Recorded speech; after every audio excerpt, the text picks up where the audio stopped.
Hey y'all, you know we're a nonprofit, right? That means we rely on donations from listeners to keep this podcast going. So if you have a couple of dollars to spare, because every dollar counts, please consider giving at patreon.com/femfreak. Also, fun fact, in addition to the perks that you'll get as a Patreon subscriber, your donations and contributions on Patreon are also tax deductible because we're a 501c3. So if you want to learn more, if you want to give, please head over to patreon.com/femfreak. And I don't know what everybody has done wrong, because we might be dealing with aliens, we might be dealing with past lives, we might be dealing with a dreamscape that can only be acquired through transcendental meditation. Like, I don't have my footing at all. I don't feel like I know which way is up.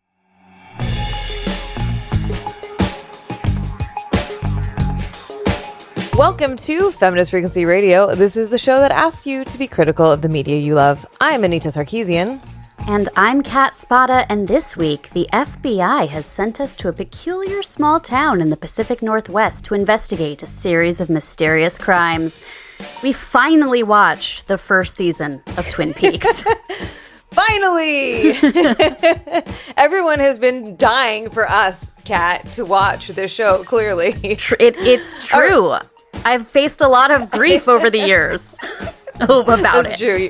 You have, is true. All right, real quick, there is a content warning. Twin Peaks deals with sexual violence and murder, so please listen ahead with caution. We will obviously be addressing some of those things. She's dead. Wrapped in plastic. Sarah, what is it?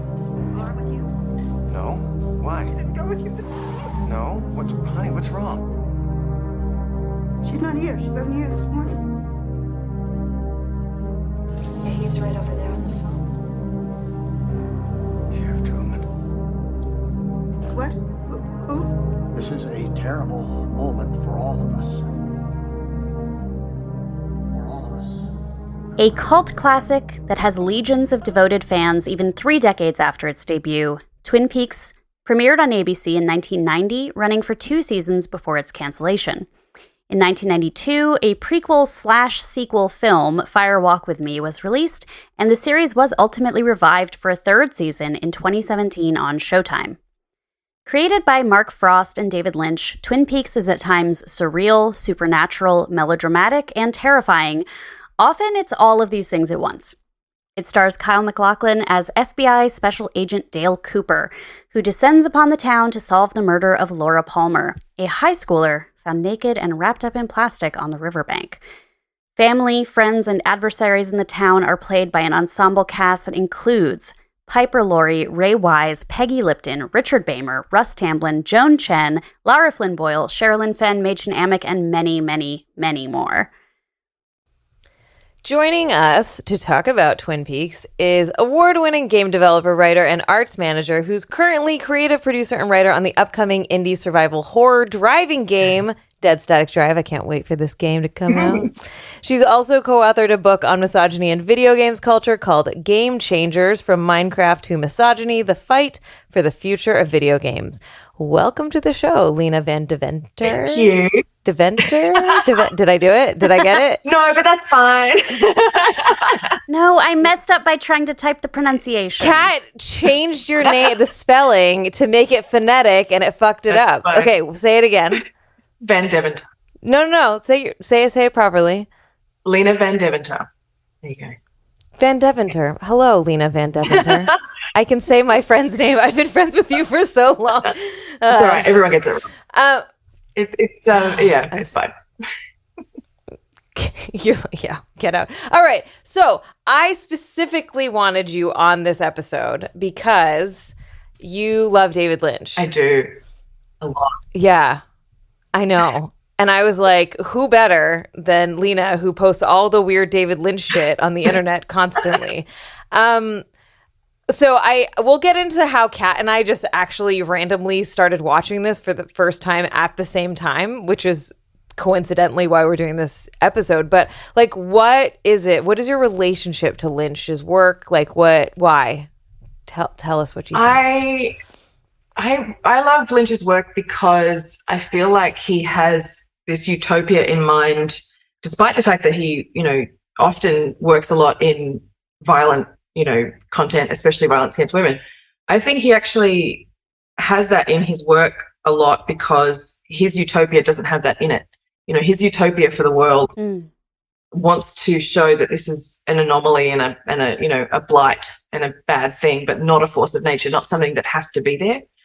So I feel like his work, to me, he writes men as people, not as sharks and mindless rape machines. Like he actually writes men as people, and I feel like I'm drawn to that because I feel like a lot of pop culture, especially in the last sort of 15, 20 years, it shows men as like an inherent danger, and that's not in my utopia. I don't want to go through the world looking at every man as if he's a potential threat in some way. I want men to be able to make art about how much they love beautiful women, and for that to not be a problem, for it to not make our little ears prick up and go, is that because he wants to take advantage of them? Like, what a horrible way to look at the world. So I feel like I'm drawn to his work because I like how he writes men. Wow. You have just, in 1.5 sentences, completely unpacked all of the trouble I'm having getting through Twin Peaks. Oh, wow. That's amazing. Very interesting. We're going to get more into it later. And now one question I have is like, I'm not like a David Lynch completist. I've seen Mulholland Drive, Blue Velvet, The Elephant Man. Those are the only ones that come to mind. But like, do you think Twin Peaks is like emblematic of David Lynch, or do you feel like it is kind of its own thing because it's not entirely his creation? And, how do you think it fits into the world of? Yeah, I don't think it's strictly Lynchian. I think it's definitely got a lot of David Frost in there still, I think. Just don't ask me to pinpoint exactly which bits because I'm not that familiar with Mark Frost's oeuvre either. But I think it's the softer version of what he might have otherwise done. If it was just him by himself, I think it might have been a bit weirder. And we did see that in the later. I know I'm not going to talk about the later seasons too much because Anita's not there yet. But it does get pretty freaking weird at one point. But weird doesn't make it Lynchian. Yeah, there's that meme going around that just because it's weird doesn't make it Lynchian. I think Twin Peaks sits on its own as sort of like the comfort food of his work. Yeah. I feel like that's what a lot of people do with Bjork also. Yeah. Is they don't actually see the type of musician that she is or the type of artist that she is. They're just like, oh, but she's the funny, weird one. Yeah. And that really reduces it to nothing. Yeah, exactly. Yeah, I mean, she's so incredibly talented and just like innovative over and over again. Right? Oh, we should do an episode about Bjork. Okay, I am confused by your statements. Ooh, Drag her. And so I'm really excited to unpack this. But before we do that, okay, I feel like we've talked about this on the podcast, so maybe we keep it brief, but maybe not. I don't remember. But Kat, your partner has been wanting you to watch Twin Peaks for eons. Yeah. So we met because of 90s television. We met through a mutual friend who's also named Leena. She's known as the musician prom queen. She just did the song for Heidi Klum's Halloween costume reveal. Ooh. Whatever that means, but she's amazing. Was an incredible costume. Worm? Is that the worm? So, yeah, it was the worm. Yeah, for the worm. So Leena does the theme song for my 90210 podcast. That's how I know her. And she knew my partner through the Twin Peaks fandom and happened to be in town at the same time. And that's how he and I met right before the pandemic. Wow. So obviously, big thing we were talking about was these like 90s pop culture things that we're really obsessed with. And I just was like, yeah, I don't know why. I haven't ever really gotten into Twin Peaks. So many of my friends are into it. My big sister always loved it. And so I wanted to like what she liked. And I think I had like rented a Netflix disc at some point 10, 15 years ago to watch it, and just, it didn't hook me. So now with the pandemic and lockdown, I had someone who was super excited for me to watch 3 seasons of his all-time favorite thing. And 3 years later, I am still 3/4 of the way through season 2 because it's like pulling teeth for me to watch an episode of this show. We could not be more opposite. One of my notes that I wrote down for coming on today was like, I'm amazed at how fast the pilot sucks you in. Like, The pilot is strong. Yeah. For sure. Yeah, so I was asked to watch the show also, and this is why I'm watching it. It's weird how, like, there's just existing in a pop culture space, about Twin Peaks, right? Mm-hmm. Like, and I think there's a lot of things like that we talk about where you're like, you kind of are like, oh, I'm already familiar with this thing that I've never watched before, right? And it was one of those shows that I was always like, I'll watch that eventually, but I never did. Like, there was no like self-motivation to actually like put it on. So when I finally watched it, the only other thing that I connected to Twin Peaks was that Kyle MacLachlan was on Sex and the City. Yeah. Yes. And I remember being like, when he shows up in Sex and the City, being like, oh, that's the fucking creepy ass dude from Twin Peaks, knowing nothing about Twin Peaks. So when I put it on like a couple months ago, I was like, oh, he's not a creepy murdery dude. I don't know why in my head I had manufactured that Kyle MacLachlan was a creepy murdery dude. No, okay, I'm telling you right now, and I think this is very key to an understanding of how I see this show. As far as I've gotten in season 2, I do know who killed Laura Palmer. I'm not going to reveal that for you, Anita. No, don't tell me I don't know I'm not yet. going I'm to. so mad that I don't know I'm not going to, yet, but though. listen. The show has told me who it wants me to think did it. You cannot convince me it wasn't Cooper. He is the creepiest murdery creepo I've ever seen on television. And I'm like, no, there's got to be a twist. So there's got to be a twist. Like, reveal it. Make it make sense. Because he, to me, is ceaselessly... I get so physically uncomfortable when Cooper is on screen. That's amazing. I'm sorry to have interrupted, but that's my biggest problem with the show. No, which is amazing because he's like my favorite part of the show. Like, I absolutely fucking love him so much. So what I was startled by is I thought that it was like based on literally nothing, I guess. I thought Twin Peaks was like kind of weird horror serious. And so I watched the pilot and I was like, this is fucking funny. Mm-hmm. Like, really funny and like very caricatured. And like, you quickly learn, or I quickly realized that it's like a spoof on soap operas, right? Like, when you can like lean into that and understand that that's what's happening, as opposed to just these like way over the top. But the over the topness on most of the characters for me still is within an acceptable range where you're still kind of like bought in, but you're not like, well, that's like, 10 times too much or whatever. Like, there's a really interesting balance that I think the creators have done in the character design of most of the characters. I think someone like Leo, I would put in that like just way over the top, like far and away over the top, whereas everyone else is just kind of whatever. Some of Bobby's eye lines are a bit intense in the pilot. Yes, him as well. Yeah. So I guess I'm so fascinated by how you intro to all of this, Leena, because there's such caricatures. There's such characters and there's such an obsession, or at least not an obsession, but there's such a prevalence of like violence against women as a through thread in this whole thing, that I think I don't quite connect why you're like, these men are written as people, and that like, if Lynch has this utopian vision of the world, why is he focused on this stuff? Yeah.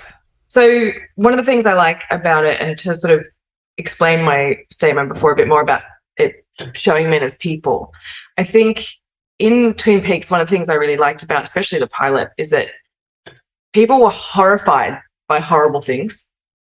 It wasn't seen as a given. It wasn't seen as a force of nature. It wasn't seen as inevitable.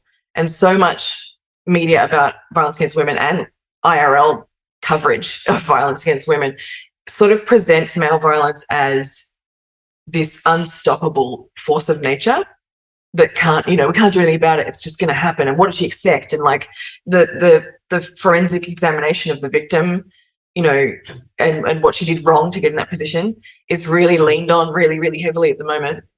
It has been for a long time, don't get me wrong. But I feel like you see, who finds her body? Pete? Is it Pete? Yeah, Pete finds her body. He's really shaken by that. He's like trembling and upset. Andy's crying when they're at the tram thing, like he's moved by it. And everyone who finds out about it, they go through the school and they go through the announcement and all that. Everyone's actually horrified by this horrified thing that happened.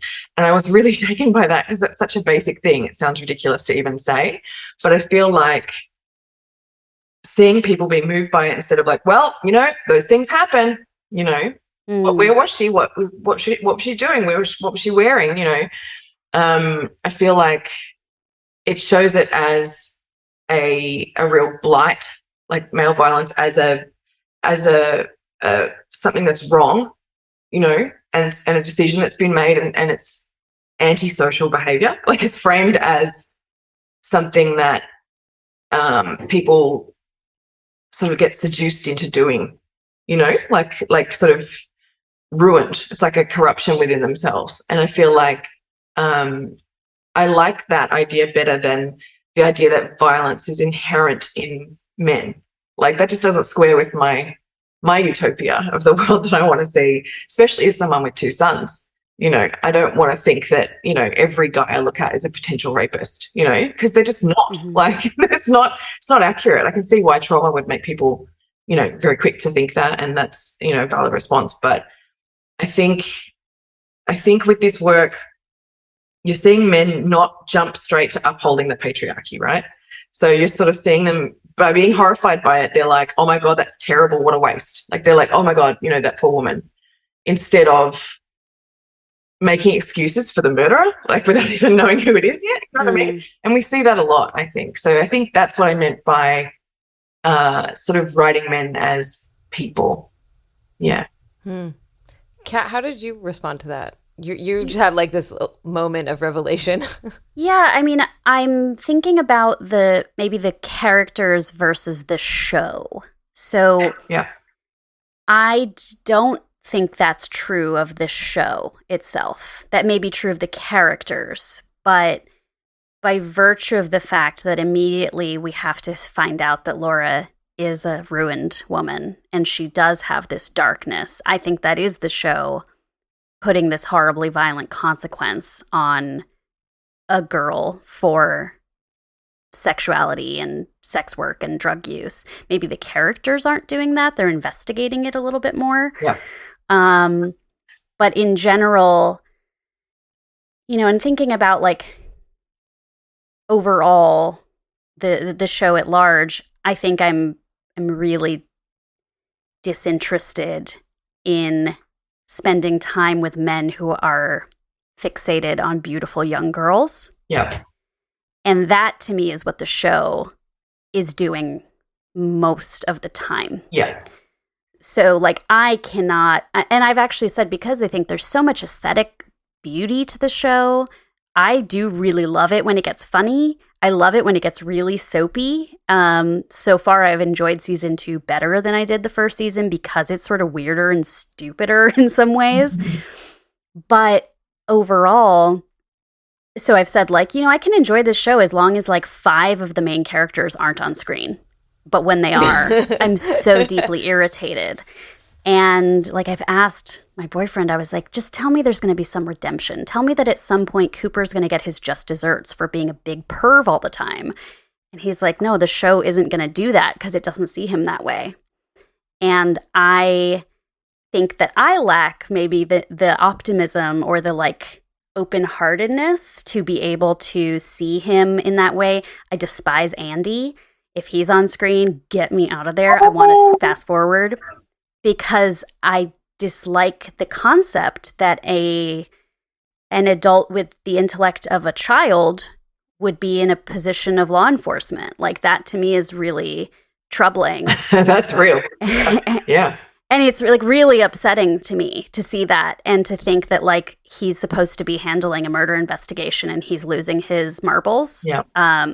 Like to me, I was like, uh-oh, something's fishy here in Twin Peaks, and not just in the percolator. Like there's bad news in the institutions here. Yeah. And everything's upholding, whoever the richest guy is in town owns a brothel or whatever the deal is. Like I am not ever at ease in this environment. And That's I think because that's a you big think difference. that they're going to do bad things, even if they're not going to do bad things. You know what I mean? Yeah. But also, I don't think you're supposed to be at ease watching this show. Sometimes. Right. Like, I think you're supposed to feel like, you know, there's a ramping, there's an uncomfortableness of And I to think the unknown and the uncertainty, and everybody is suspicious, you know? And a lot of this is going to come from, you know, I didn't watch Star Wars until I was in my 20s. I've never and so seen it Star didn't Wars. have a magic. Same. I've never seen it. It didn't Love you. hold Yeah, any magic for me because I felt like I neither. already knew its cultural footprint. I already mostly knew like whatever the big outcomes were going to be. So I do think part of it is coming to this after watching so many things that it has inspired and loving Veronica Mars or whatever, and then watching this and just thinking like, Wait, yeah, I Veronica get- Mars was inspired by Twin Peaks? Of course, right? I mean, That or like Dow, makes like so much sense now. Yeah, she's a little Dale Cooper. yeah, like Yeah, and the murder, the mystery of her best friend. I mean, I've watched Veronica Mars like 3 times. Yeah. Wow. Yeah. Okay. Great. Great.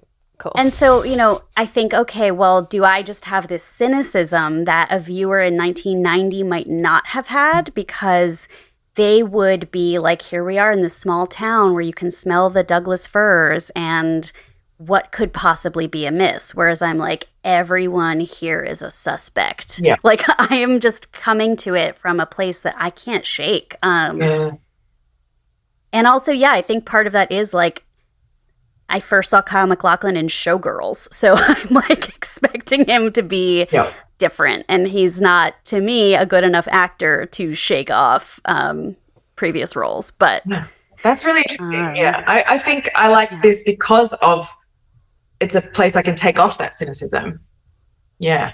Which is like a relief to me because I have it in every other like thing. Like I'm always like, oh, that guy's shifty.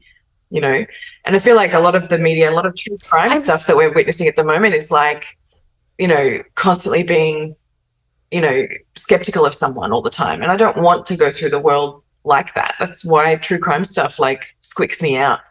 Because, you know, well, there's many reasons why true crime stuff squicks me out. But yeah. I'm so fascinated that this is the thing that does that for you. Yeah. Like, it is very confused. Like, I don't understand it. And I'm wondering, is it like, when did you watch Twin Peaks for the first time? About 4 years ago. Okay, so you're newish to it. Yeah. Okay. Yeah. You know, I'm finding I don't know if I ever would have finished the season if we didn't decide to do a podcast about it. Like, I just kept not wanting to go back to it. Even though when I watched the first couple episodes, I was like, wow, there is, I just keep getting really bored. Like, where I'm just like completely checked out, and there's whole storylines that I'm like, what's happening? I don't know what's happening right now. Mostly because I like looked at my phone and 30 minutes later, the episode's over, you know? But I think that I don't want to discount like the aesthetic and the like tone and the stylizedness of the show, which I think is part of what's giving it such a lasting air, right? There are this is not like an intellectual representation thing, but there are 2 scenes that I like think are just the best scenes that have ever existed.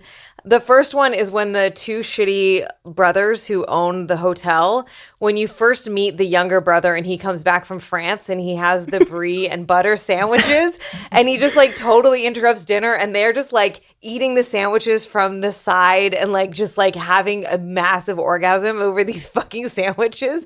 I just was like, this kind of dramatic weirdness with food. There's just so much food shit in here that I think is hilarious. Like the donuts. The fucking donuts. And then the other thing that I really loved was because the score is so iconic, right? And it's just used so interestingly throughout, that there's a scene where I think it was either him, I think it was the father of of Audrey, the one that owns the hotel, was listening to, like, we hear the score and then we cut into the room and then he's listening to the score in the room on the show. There's a word, I forget the word for that. diegetic.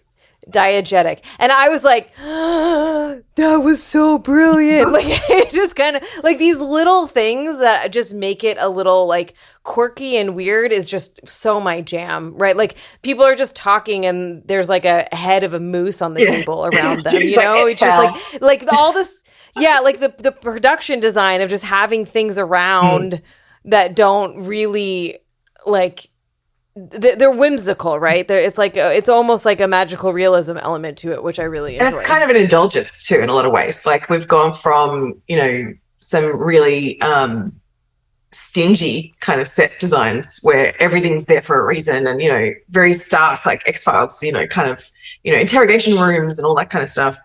The idea that there can just be stuff in there for fun is a thrill, you know, and it's just there because they felt like putting it there. It's got no, you know, reason to be there for the plot or whatever. But I was just thinking too, when you're saying about the aesthetic and how beautiful it is, maybe that's got a lot of play for me as an Australian, you know, looking at this like little diorama of what this Pacific Northwest kind of America looks like. Maybe that's playing more with me than it is with you, because you guys are like, well, yeah, seen it. Like, you know. You know what's funny is I didn't even know this, but I have stayed at that fucking hotel next to that waterfall and gone to that goddamn waterfall because it's filmed in Snoqualmie this summer. Washington. Yeah. Don't worry. I was brought on a full day's excursion to North Bend, Snoqualmie and remember when this happened? No, I do not. That's amazing. But yeah, I just, in retrospect, I was like, wait a second, I've been there before. It is beautiful. It's an absolutely gorgeous setting. And I mean, I keep coming back, Leena, to what you said at the beginning, like the ability for Lynch or whomever to be delighted by beautiful women. I mean, the knockout stunners on this show. It's like, on the one hand, I get, again, like, would I have felt this way if I had watched this when I was in, like, middle school? No. But now, where I'm like, why did they make these children look like grown women? Like, they're teenagers, and it's upsetting. That also feels very much of the time. I feel like it does. Yeah.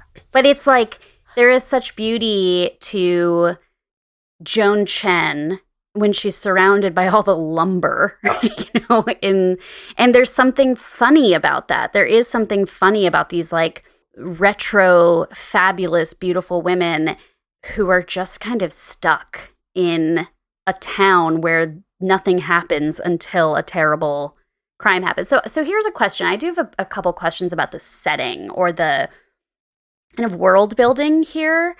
Is that I think a big part of it is that it's supposed to be, you know, FBI agent comes to small town. Like, that is a huge part of it. This isn't like a gumshoe in film noir Los Angeles or New York. But then the fact that there is a supernatural element, I think, is also something that I haven't quite unpacked. And so that's maybe why, like, if I had started watching the show and it was like, disclaimer, there's going to be one person responsible for these crimes and you'll find out who it is, maybe I wouldn't have gone into it being like, no, there's a conspiracy and everybody, and I don't know what everybody has done wrong, because we might be dealing with aliens, we might be dealing with past lives, we might be dealing with a dreamscape that can only be acquired through transcendental meditation. Like, there is so much that I'm like, I don't have my footing at all. I don't feel like I know which way is up. So, you know, I do think a lot of people I know who love the show identify strongly with Cooper in the sense of, like, I'm at Disneyland and Twin Peaks is here and look how great it is. And I'm curious, like, if you think that the supernatural element, like, supports that kind of worldview. Like, in our idyllic world, bad things don't happen, but they might happen in other dimensions, and that maybe trickled down here. Yeah, I feel like that's why I find it comforting, I think, is because it sort of is insinuating between the lines that the supernatural is responsible for all the fucked up things that happen in the world. And that's a nice, like, dumb place to sit, but, like, it implies that it can be defeated and vanquished and stopped, you know, and that's unlike, nature. I feel like this is a big spoiler. No, it's not. It's not. That's fine. That's fine. Yeah. That's fine. I'll accept. No, it's Are you talking about the dream stuff? Yeah, like the dream stuff and how all of that is like we're going to find the killer based on these dreams or based on these like clues that are not coming from the natural world. And that is something I think I expected going into it in that like, oh, it's going to be weird kind of way, or seeing enough memes and like riffs on the Red Room and people talking backwards and stuff like that. But yeah, I think that's part of what unsettles me is because I don't know what to expect. Mm-hmm. I feel like it's sort of him saying, not him, it's not just one person making this whole thing. I've got to stop doing that. But I feel like that sort of hinting towards stopping and paying attention to the world, which is something that, I say him because that's something he says all the time, that we should be doing that more. And that's why he's such a big fan of transcendental meditation. And, he says that the idea of the Red Room came to him in a car park, like, when he was having a cigarette. So like he was open to the ideas. He thinks that ideas come to him. He doesn't sit down and like nut them out like a problem to be solved. So that sort of speaks to his worldview, I think, there a bit, in that if you sit and you pay attention enough and if you listen enough, you'll find out what you need to find out at that time. You might not find out the answer, but you'll find out the thing that'll get you to the answer. And I was just about to spoil something big, but there's a scene in the woods with, I'm trying to think of the actor. He's like a military dude. I don't know if you're up to that bit yet. Oh, the father of Bobby? Yeah, that's the one. Yeah, Bobby's dad. Yeah. Mr. Briggs, let's just go, Commander Briggs or something like that. That sort of is about sort of paying attention and listening and being one with the environment to understand it. And I think that's that would have been seen as a bit woo-woo, back then. Mm-hmm. And it's an interesting choice. Instead of something having to be dominated and vanquished and, defeated, it's sort of insinuating a more gentle path. Yeah, I mean, this isn't a spoiler, but I don't recall if this action takes place in seasons 1 or 2, but like there's a bit of a, like Cooper's going to use like a divining rod basically to solve the crime. Like there's some moment where it's like, if I throw this and land it over there, then it means X, and if it lands over there, it means Y. Yeah. And yeah, I find that very upsetting to think of like, what if this was my daughter? Is this the scene where he's like, he threw things at trees and the way they landed was what I thought that shit was fucking hilarious. Yeah. I think I feel like there's a big difference here between like how we are approaching media in general, right? Like for example, I hate shows where you hate everybody. Yeah. Like where everybody is a bad person, right? Like I don't do well with those. It's why it took me so long to watch Succession, because I was like, ugh. And I feel like, Kat, what I'm hearing is like the unsettled nature of some of this and like the uncertainty of some of it is just like really not jiving with you in the way that you approach media. It's definitely a through line for me. And it's not that I need to only watch nice things. It just is tough for me to not know how I'm like, I mean, I guess that's like saying, please spoon feed me with your message. Okay. But there, for example, I think I talked about this when we had Mike Eagle on. I really struggle with Adventure Time because some of the episodes I'm like, is this supposed to make me feel good or bad? And I don't know. And it just makes me want to throw up. Oh. And that's how I feel watching Twin Peaks is like, I want to either lean into it being funny, or I want to have it be like The Killing, or have it be, something where I'm like, yeah, let's get into investigating this weird murder. I like that there are clues and we're going to find them out, and maybe it's going to be strange, but like, let's get there. But there's something about it that is, I guess it also it really never occurred to me to look at it from any kind of optimism or generosity of humanity. Like that that is a shock to me to think that that could be part of the experience of watching Twin Peaks. Mm-hmm. But there's, I don't know, and sometimes that's done by filmmakers with casting. Like, I think it is really clever and funny to have like Richard Beymer and the guy from West Side Story, who plays the psychiatrist. Both of them are the guys from West Side Story. But to have these like, you know, kind of classic Hollywood music men in these roles, like that is funny to me and interesting. But I'm sorry, there was some other thing I was going to bring up and it's escaped me. So there are two things I know about David Lynch from like outside of the actual text that are interesting to me, which is his talk about wanting to tell stories the way that dreams are. And that in dreams, you might not know how you ended up somewhere, but when you end up there, it makes perfect sense. And that is really interesting to me. And I feel like I've enjoyed that element in his films. Yeah.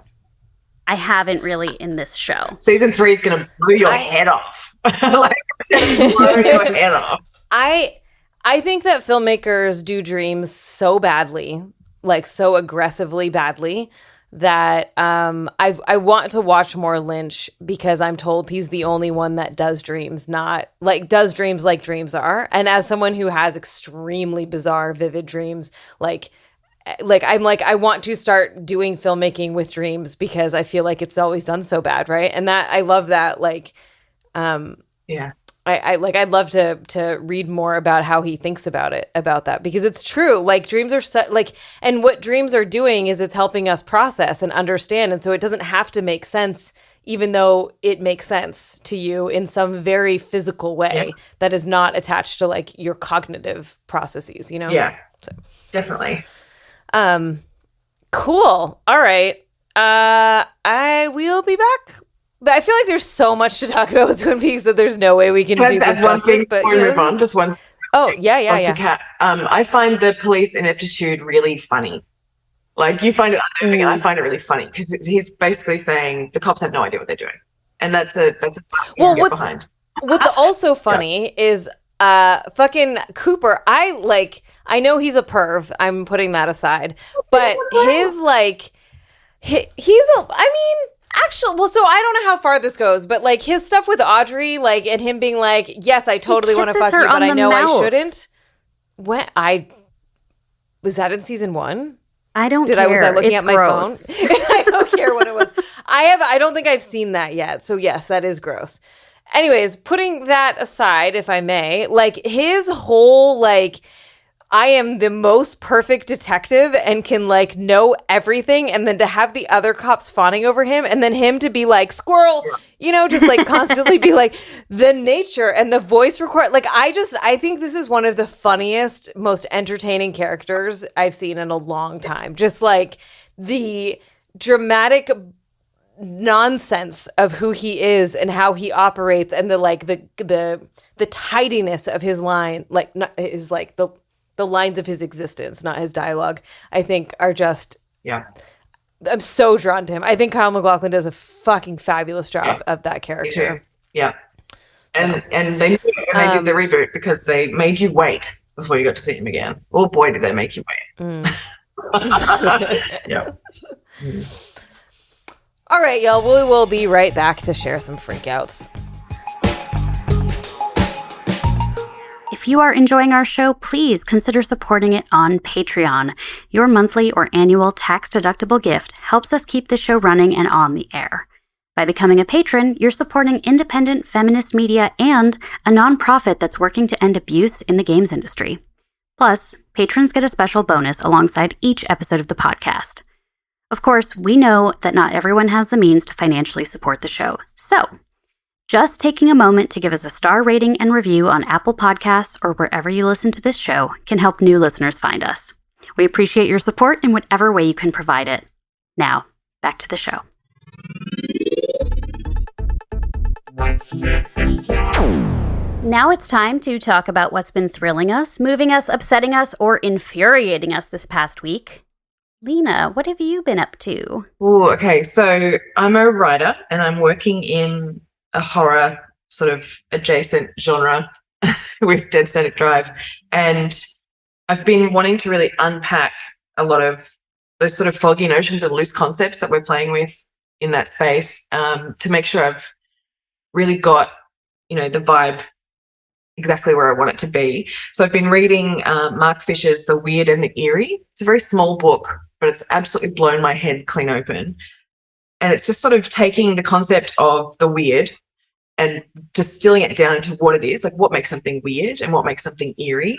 And the main difference between the two, if I can like paraphrase horribly, because it's such a good book and it's so much smarter than what I'm about to say, but the weird is that which doesn't belong being there, and the eerie is the absence of stuff. So it's got that sort of floating opposites there of how often we think things are weird and eerie and we use the terms really interchangeably. But where is everyone? Or those sorts of existential questions of living in the eerie, and then the what the fuck is that? It sort of lives in the weird. So it's the presence and the absence and those sorts of floating things. Really makes me look at other stuff differently, and a lot of my work as well, going over it and thinking I was hoping to invoke this sort of feeling here, but I could see where I've not hit the mark because I was treating it as weird when actually it was eerie, or the other way around.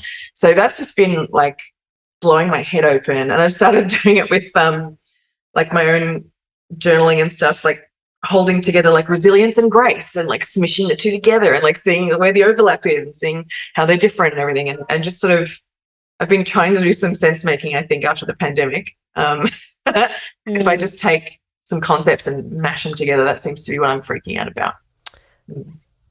That book sounds amazing. And also this is making me think of, so in your, like in journaling, I'm doing this. In my SE work, the somatic experiencing work, we've been talking a lot about coupling emotions and how you can overcouple emotions or undercouple emotions, right? And that's kind of feels in a similar vein to what you're talking about, of like when these things are together and when they're separate, and if those benefit you or don't benefit you as you're going through life. You know? That's fascinating. Yeah, I'd like to know, is it like a self-soothing behavior that I'm trying to couple things together or decouple things that should be together? It might be.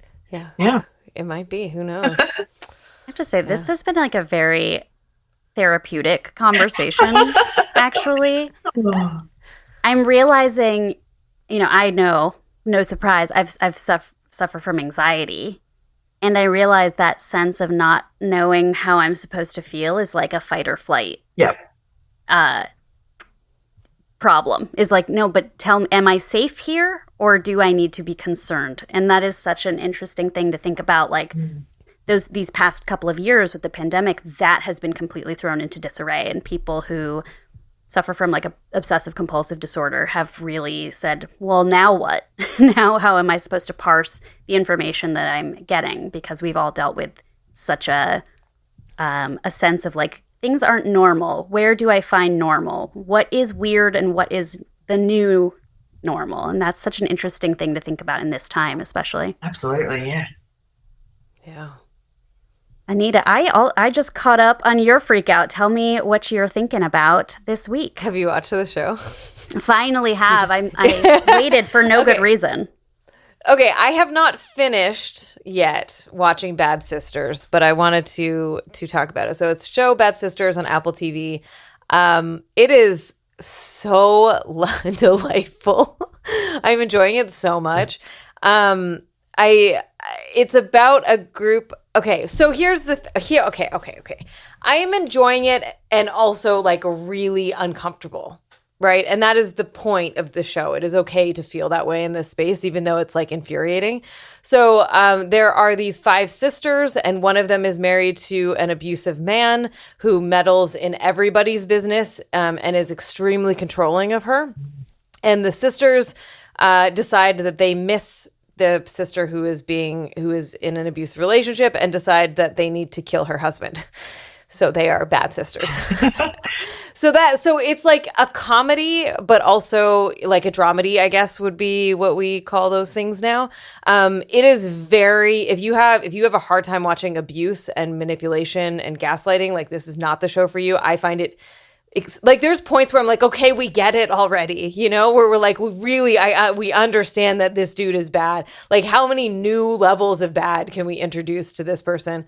But I think that the casting and the performances are wonderful. I think that the dialogue and the writing is really smart and witty. Like I am so invested in the lives of these characters. I think I have 2 episodes left to watch, so I reserve like final judgment for how they wrap this up, obviously. As we've gotten further and things are like building more, there's definitely been moments where I'm like, what the fuck? Why did they do that? Or like, why did this person say this thing? Or like, you're like trying to pin things together that are a little too neat or a little too like obvious. But I don't think that is ruining my experience overall of how much I'm enjoying the show.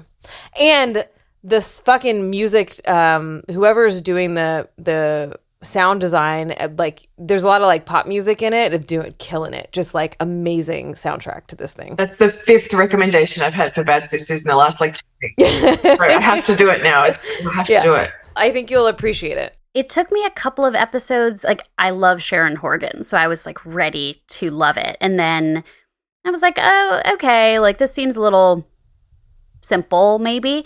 And then I think, Anita, they have to do that because they have to keep like pulling you along and saying like, no, but he really deserves it. He's really gonna get it. And you kind of have to like really earn that. Then the show totally does. And I was totally surprised by the ending also. So, which I think is also funny because I have theories about how this is going to end too, actually. But it's 10 episodes and they're an hour each. So like every episode, you're just being taught more and more how this guy's like, they just have to keep doing it, right? Because that's part of telling the story. But as someone who is very familiar with abusive men, like I was like, I don't need any more convincing. Like first episode, I got you. Like I'm here, So Sharon Horgan did Divorce as well, right? I think the Sarah Jessica Parker, Thomas Hayden Church series. I think. Well, I don't know. She may have written it. I think she wrote it as well. Oh yeah, that's really. But she did Catastrophe with Rob Delaney. Yep. That's really interesting because I think with Divorce, you were sort of rooting for one, and then you were rooting for the other, then you were rooting for the other, then you were rooting for the other, and it swapped and swapped and swapped. And Bad Sister sounds like they're just one side, boom, like, and you're just sitting there the whole time. So maybe it was her break from having to be fair. Also, it's an adaptation. Oh, okay. I think it was a Turkish show originally. Ooh. But she is so clever with dialogue. And yeah, I mean, the cast, Eve Hewson, who I really loved on The Nick, the young man from Good Luck to You, Leo Grand, and a Gleason. There's always got to be a Gleason in an Irish show. It's great. And it's also beautiful. I kept being like, they live in the most beautiful place ever. It's all these like shots of Ireland. It's gorgeous. Anyways, that is my freak out. If y'all are watching it, let me know what you think. Kat, what's your freak out? I am freaking out about a movie that I just saw because it's on HBO Max. I think it was at Sundance this year, called We're All Going to the World's Fair. It's from the filmmaker Jane Schonbrun, and it's about creepypasta. And so that's not something I'm super familiar with. Like, I'm aware of it, but I think that really had a stranglehold on the internet when I was maybe in my 20s. And so not as like involved in the culture as perhaps younger people, children and teenagers were at the time. And I remember, of course, the Slender Man case and then the subsequent Hollywood Slender Man movie. And so I really didn't know going into this. I knew it was about a troubled teen who takes the World's Fair Challenge and is eager to, I'd watched the trailer, so that's kind of what I knew. She's eager to see if and how she will change after taking this challenge by watching the video and reciting a mantra and pricking her finger with a pin. And what I thought was really cool about it is from about the first half of the movie, it's really, you really don't know, is this going to be the type of film that has a perspective that is like, no, this is a horror movie and creepypastas are real and the Slender Man is going to come get ya? Or is it a movie that's about how being isolated and having access to niche corners of the internet can be the scary thing? And so it was really interesting to follow it, follow the kind of journey that is mostly, I don't know what we call this. It's not like found footage, but the John Cho movie Searching was like this, where most of the movie is just like from computer screens. Not all of it. There's definitely just like cameras that follow her. But yeah, just to really focus in on this one compelling young actor and how isolation as a teenager is totally different in this era than it was even when we were teenagers. You know, we had the internet, but it wasn't the same. And it wasn't like the type of thing where you could be live streaming or posting to YouTube your breakdowns and your hours on end of anguish. And that's something that kids can do. So it was really, yeah, it's my freak out, because I wouldn't say it's not an enjoyable movie-going experience. Even, I think I was like, I'm going to watch a scary movie. And instead I was like, ugh, this is scary in a lot of different ways. And then I also just, yeah. Mm-hmm. Well, I had one other movie to mention. So if you had thoughts on the creepypasta of it all. This was maybe going to be my freak out, but I haven't watched it in a couple of years, is a documentary called My Beautiful Broken Brain. Have you seen that? No. It's a documentary made by a young woman, I believe she's Dutch, about the brain episode that she had, where I don't know if you would say it was a stroke, but she had a brain episode. And after the episode, she saw the world like David Lynch does, as she believes. And I believe David Lynch actually like executive produced or associate produced the documentary because she had met him at a screening. She was a huge fan of his, and she lined up and she was like, I love you so much. I had this brain episode and now I have aphasia and I don't quite see things right and I have language problems and I see colors upside down and all these different things. I'm making a documentary about it. And he was like, oh, great. I'll help it get released. So it's like this How have I not heard of very this? Lynchian. Yeah, it's like, Oh my God. it's so interesting because she doesn't process like language and stimuli the same way that she did before her event. Wow. And she's trying to tell that story, but she's painting with a completely different like palette than we can watch her story with. So it's that documentary actually gave me so much more appreciation for David Lynch because I felt like it was a real full body experience to walk through the world like that. So what was it called? I think it's called My Beautiful Broken Brain. Yeah, I've written it. Oh, Fascinating. All right. thank you. What a good. I will be curious, Leena, actually, please like tweet at me once you've watched it, because I want to talk about it. Nobody's ever heard of it. And it was one of those like Netflix, I'm going to watch a medical documentary. And then it was a completely different thing. Wow. Pretty cool. I think I saw that, but I thought it was like, there seems to be a lot of stuff about like psychedelics and stuff and brains and, you know, on Netflix at the moment. So I think I just thought it was one of those probably and just scrolled past. Well, they did make a movie with Chloe Grace Moretz where she like has a stroke or something and starts acting strange and gets hospitalized, like institutionalized, I think, but that's not what I'm talking about. This is a documentary. What a good bookend for the episode too today. Have it ending on David Lynch. That's great. This has been really cool. I loved talking to you both. And I feel like now I'm going to be a much better girlfriend and go volunteer to watch the next episode of Twin Peaks instead of saying, yeah, I guess you can put it on, but I have some work I have to do.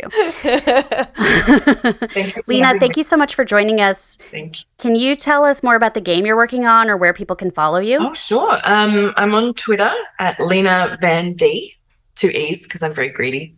And the game is Dead Static Drive. So that's on Twitter as well if you want to follow that. We post GIFs and stuff. You'll see that it does have some sort of Lynchian aesthetics in some ways. There's definitely some Pacific Northwest action going on in there. Yeah, it's coming when it's finished. Everyone's very impatient. That's a nice it's a nice place to sit, but you know, like I've been saying, we've got to make sure that it's everything we want it to be before we can get rid of it. And yeah, basically Twitter's probably the best place to talk to me about writing and games and writing in games.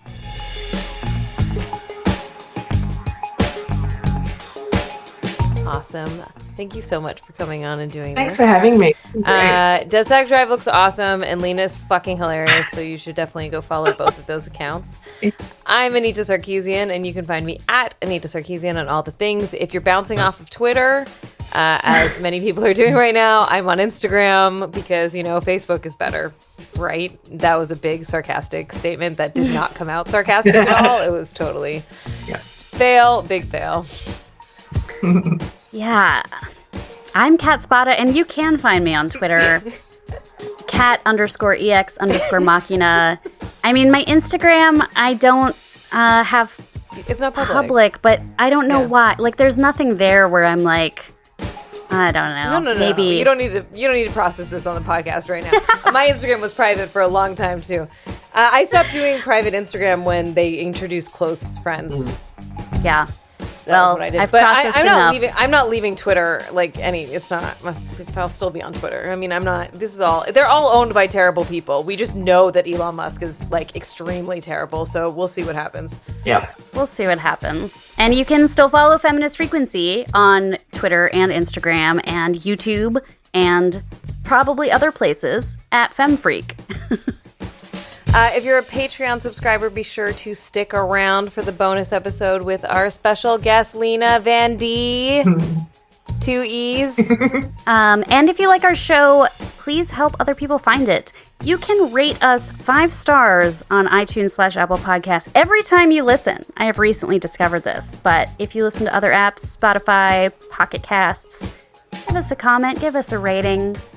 Make me feel welcomed as our newest teammate. Right. Thanks so much for listening. Thanks so much for listening. Bye. Bye.